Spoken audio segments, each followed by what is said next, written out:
Hey folks, it's still Sunday, it's still February 17th, still 2019, and I'm still Tuck. And I'm gonna give you a little diagram. Alright? Alright, I'm gonna draw it for you. This is what they say we live in. A ball with our atmosphere. This is a vacuum. This is atmosphere, and this is Earth. Alright? Alright, can anybody see this? Alright, this is our Earth. This is supposedly our atmosphere, and this is the vacuum of space. Alright, here, let me try to zoom this in a little bit so I can get a better situation here. Alright, I'll have to write it backwards. Alright? Alright, now let me explain something to you. Alright? For those of us who aren't, scientifically savvy. Alright? They're saying that this is just a spot. It doesn't exist. It's not a barrier. It's just all the air pressure in here in our atmosphere is pushing in this direction. Right? And everything out here is a vacuum sucking also in that direction. Okay? But all of our air pressure just stops right there and it stays in this spot with no barrier. All right? That's the vacuum of space. That's the science that you're backing and telling me exists. Okay? Now let me explain something to you.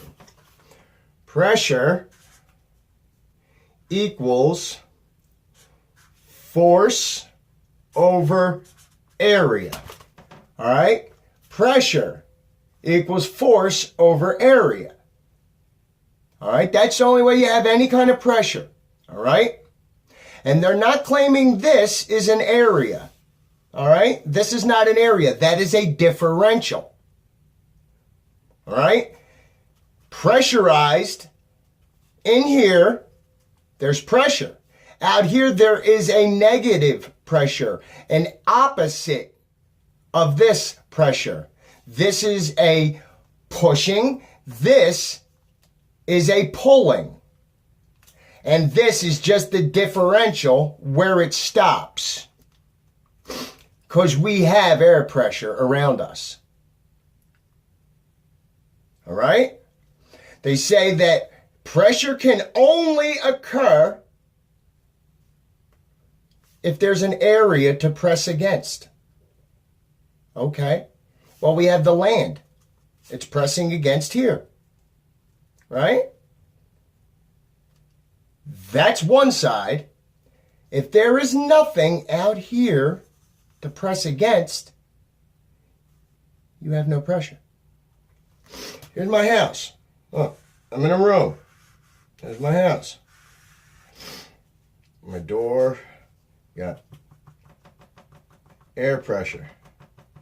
All right? Here's my house. Here's my door. There's a little doorknob right there. I put a doorknob on there. All right? There's air pressure in here, and outside there's no air pressure, right? Outside the pressure is different. Why? Because it's sealed. All right? Now, if my house at some moment had a window and the window was open, all this, if it's high pressure, right, is going to blow out of my house. If it is low pressure, if it is a negative pressure in here, it is going to suck air in from outside, and it will equalize.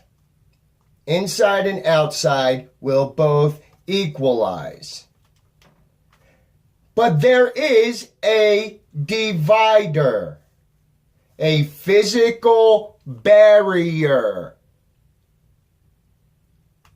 This is my house's firmament. A balloon. If you fill a balloon up with air. Right? You got a couple balloons. You got them filled with air. Right?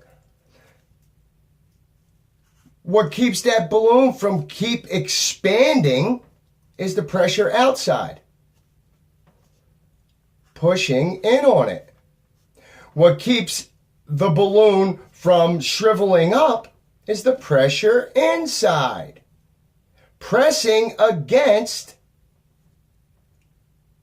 the latex or silicone or whatever the balloons are made of, the rubber of the balloons. That's your container. When the surface of the container is breached, it does not come in slowly. It is a violent act. When that pressure right there, when the differential is greater than 0 in any direction, violence occurs. A violent rushing of pressure occurs anytime the differential is over 0 in any direction. It doesn't matter. This is science, folks.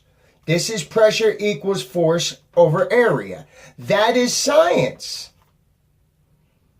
If there is no area to push against, no container, no dome, then you have no pressure or vacuum. You can't have a vacuum or pressure without a container. There has to be area to press against. And it has to be contained. The area has to be a full 360-degree containment. Because once you open any container, inside and out equalizes rapidly, instantly, violently. That proves that there's no vacuum of space. That's science. That's real science. That's testable, provable, that's repeatable, that's measurable.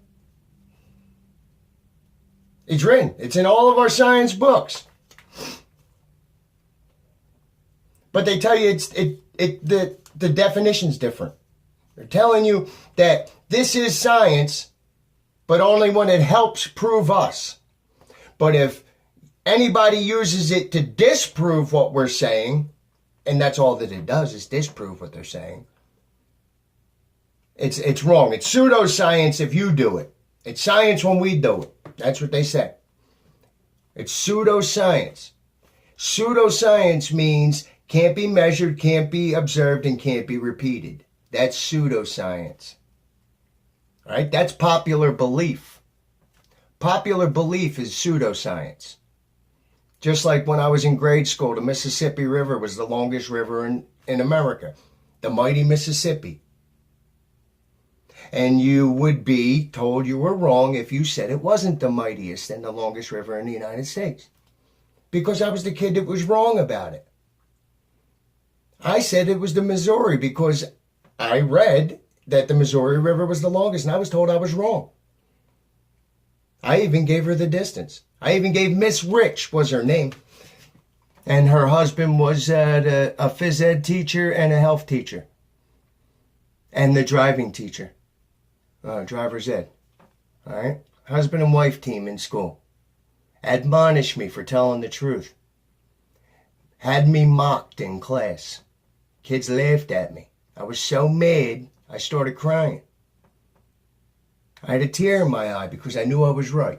But it didn't matter if I was right or wrong because that textbook said that the Mississippi River was the longest one. And when you're a 9 or 10-year-old kid, you don't carry around. And back then, we didn't have Wikipedia. We didn't. We had to go to the library and get an encyclopedia. But guess what? At the time, the Britannica didn't say the Missouri was. It said the Mississippi was. Because they showed it to me and made fun of me. But I read the Funk and Wagnall's encyclopedia. As far as I knew at the time, an encyclopedia was an encyclopedia. I didn't know that there were different truths. I didn't know that facts were only facts if it guided your agenda along the way. I didn't know that at the time. I just trusted the authorities. I trusted the people put in place to guide me in the right direction. And they were wrong. They lied. Second law of thermodynamics. You can't have pressure without a barrier, without a divider. There is no air pressure. None. Without something to press against. All the way around. It has to be completely contained in something physical to have pressure. And a vacuum does not suck. It doesn't. A vacuum doesn't suck anything. A vacuum is just a different way of pushing against something else. That's what a vacuum is. It's being pushed. It's being blown away. That's a vacuum. When you have a vacuum in it and you open that thing up, everything gets sucked right in there. It's a freaking violent thing. When you build a pressure up inside of something, it explodes out. Why? Because it's violent. Why? Because at the point of differential, it gets breached and its only job is to reach zero. Anytime there's pressure, all it wants to do is reach zero, reach equilibrium. That's all pressure wants to do ever. Just like all water wants to do is go horizontal. It travels down until it can reach equilibrium. Well, that's what air does. That's what any gas does. That's what every fluid does.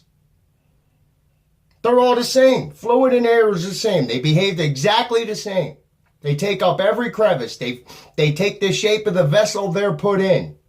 Whatever you got holding water or whatever you got holding the air, it takes the shape of the container it's in. It doesn't curve itself on the top. It doesn't. It just takes the shape of its container. Let me show you what our container looks like, all right? I'm going to show you what this container looks like real quick.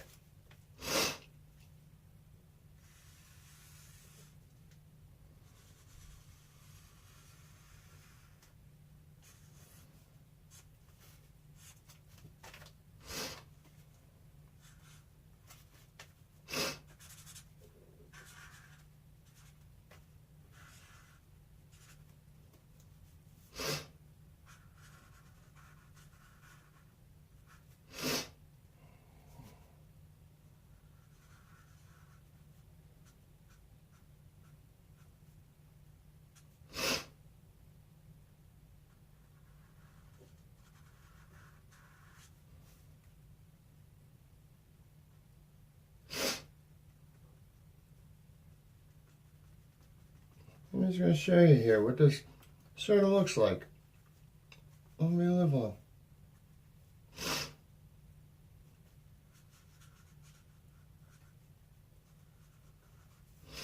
In the profile view.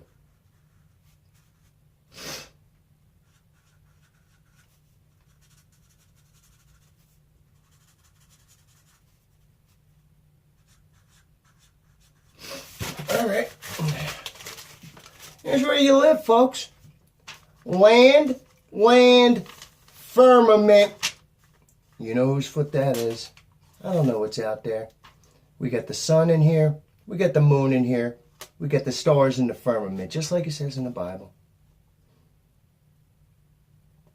Just like it. Just like it says. Because everything that I have seen in every scientific book, every test ever done,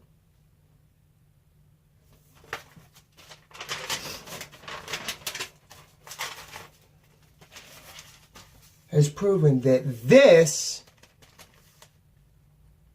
is false. And this is where we live. Everything. I don't know how big it is. I know that the moon and the sun are very close. They are the same size. They are the same distance. They travel over our heads in a spiraling fashion from the Gulf of Capricorn to the from the Gulf of Capricorn to the Gulf of, the Tropic of Capricorn to the Tropic of, I forget the other tropic, but they spiral over us. It makes a lot more sense than the sun's at its closest point during winter, because that's the mainstream story. Summertime, the sun is at its furthest distance from us in the summer. It is at its closest distance to us in the winter when it's freezing. That is the mainstream narrative. Does that even sound logical to you? No, it doesn't. You know why? Because it's not true. Your heart knows it. Your heart knows it's not true. But our ego and our unwanting to be ridiculed. We don't want people to think we're dumb. We don't want people to think that. But guess what? The more I learn, the more I'm called dumb.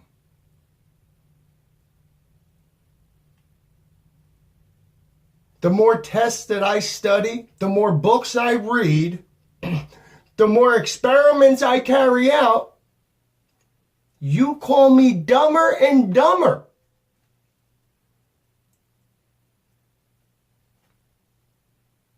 You guys haven't been outside other than to walk to your car. And how long? You have never done any experiments, ever. You trust Bill Nye, the shill guy. This is where you live. God uses it as his footstool. You're not an accident. And God loves you even though you're misled.